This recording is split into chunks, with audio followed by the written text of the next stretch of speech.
Responding to both papers is Dr. David Sanchez, Assistant Professor of Theological Studies here at Loyola Marymount University.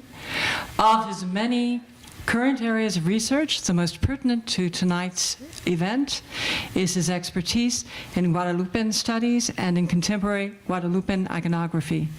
He is author of From Patmos to the Barrio, the subversion of imperial myths from the Book of Revelation to the present. Please welcome Dr. David Sanchez.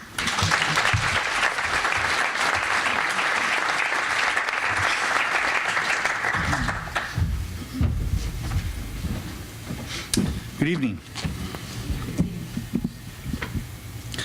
I'd like to begin tonight by thanking the Huffington Ecumenical Institute for extending the invitation to be a respondent for this panel discussion tonight. Can you hear me back there? Yeah? Not too well. It is an honor to enter into faithful, critical, and hopefully ecumenically constructive dialogue with two of my esteemed colleagues from the Department of Theological Studies here at Loyola Marymount University. I am an invested audience member this evening because for the last decade, my work has centered on the cultural expressions of Mary found in the mural tradition of contemporary and predominantly Catholic East Los Angeles, and how that iconography intertwines with the history of the Guadalupe tradition of 16th and 17th century Mexico and the Queen of Heaven motif found in the 12th chapter of the Book of Revelation. Because of time considerations, I will keep my comments relatively brief so that we might all have sufficient time to question our presenters. That being said, I would like to foreground one observation per presentation where I see our work overlapping in creative ways to suggest perhaps potential opportunities for future scholarly collaborations and analytical probings as pertains to Mary and our respective faith traditions. So, Father Deacon Denisenko, I want to thank you for illuminating the Orthodox tradition on Mary for me. As a Catholic with Mexican roots who's quite at home with the popular religiosity of the barrio, I felt quite comfortable with your description of the high Mariology of your tradition.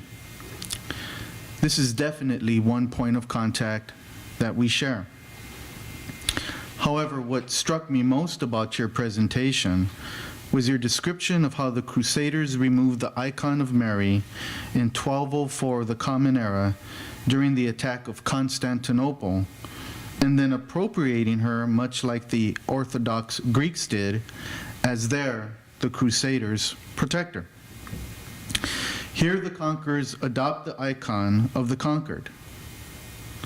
My work has only observed the opposite phenomena, the adoption or the adaptation and subversion of the conquering icon and/or myth by the conquered. This is truly an irregular adaptation, or as you have termed it, a reverse instance of a religious transfer of power. Father Llewellyn, I thank you for validating my long-held position that Marian devotees, especially ethnic minorities, have retained a Mary whom Orthodoxy has never lost, while simultaneously noting that these popular beliefs do not always jive with official Catholic Mariology. Therefore, at this point in the conversation, it seems to me that official Catholic Mariologies are anomalous. So if I was to map out on a very elementary level the Mariologies of the Orthodox and Catholic traditions, it would look something like this. Orthodox and popular Catholic understandings of Mary are extremely elevated, while traditional or official Catholic Mariology is high, but not to the level of popular Catholicism and Orthodoxy. Consequently, it seems to me that one potential avenue for Mary being a bridge to unity, and I do say this with all due respect, is that official Catholic Marian depictions could, or perhaps dare I say, should shift closer to popular Catholic depictions of Mary, thus bringing it closer in alignment with our Orthodox brothers and sisters. I conclude my response tonight with a question. Rather than posing two separate questions, I would like to direct it to both of you. If I read your essays correctly, you both framed a potential avenue for reconciliation of our traditions by domesticating Mary, evoking the language of her surrender and her obedience to the will of the Father.